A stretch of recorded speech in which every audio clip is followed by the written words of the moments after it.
Hi నమస్తే అందరికీ welcome to B6 news. Private స్కూల్లో ఫీజులు వివరాలు ప్రదర్శించాలి.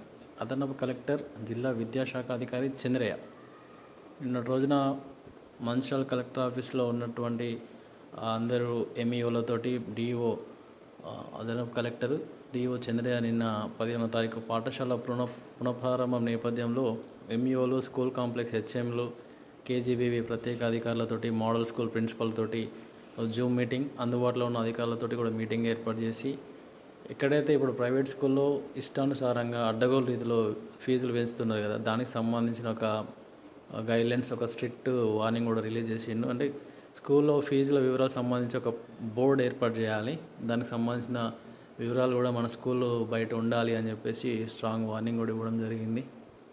దానికి సంబంధించిన మీటింగ్ కలెక్టర్ ఆఫీస్లో మీటింగ్ కూడా కండక్ట్ చేశారు. దానికి సంబంధించినటువంటి దాంట్లో ఎంఈఓలు, ప్రిన్సిపల్, సెక్రటరీ, ప్రిన్సిపాల్, ఎంహెచ్ఓలు అందరూ కూడా పాల్గొన్నారు. దీనికి సంబంధించి విద్యాశాఖ సెక్టోరల్ ఆఫీసర్ భరత్ కుమార్, సత్తయ్య, కృష్ణమూర్తి, విజయలక్ష్మి, రాజ్ కుమార్ కూడా పాల్గొన్నారు. ఇంకా నేరాల నియంత్రణకు సహకరించాలి మంచిర్యాల ఏసీపీ ప్రకాష్. నగరంలోని డివిజన్లలో సభలు. నేరాల నియంత్రణకు సంబంధించి ప్రతి ఒక్కరూ సహకరించాలని మంచిర్యాల ఏసీపీ ప్రకాష్ నిన్నటి రోజున అందరినీ వేడుకోవడం జరిగింది. ప్రభుత్వం ప్రతిష్టాత్మకంగా చేపట్టిన ప్రజాపాలన ప్రగతి ప్రణాళిక 99 రోజుల కార్యక్రమంలో భాగంగా సోమవారం జిల్లా కేంద్రం 38, 40, 41, 42, 43, 44 డివిజన్లలో వార్డు సభలు ఏర్పాటు చేయడం జరిగింది. ఈ సభకు ముఖ్య అతిథిగా ఏసీపీ ప్రకాష్ గారు రావడం, దానికి సంబంధించిన వివరాలు కూడా పూర్తిగా చెప్పిండు. ఎక్కడైనా డ్రగ్స్, మద్యానికి అలవాటు పడిన మత్తు మందు, అంటే ఇప్పుడు ఈ మధ్య గంజా ఎక్కువ వస్తుంది.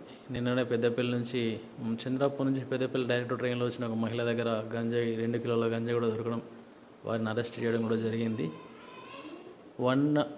100కి కాల్ చేయాలి, షీటింగ్ సమాచారం అందించాలి, ఏమైనా ఇబ్బంది అనిపించినప్పుడు. సైబర్ నేరాలపైన కూడా అప్రమత్తంగా ఉండాలని ఈ సందర్భంగా ఏసీపీ ప్రకాష్ అందరికీ తెలపడం జరిగింది.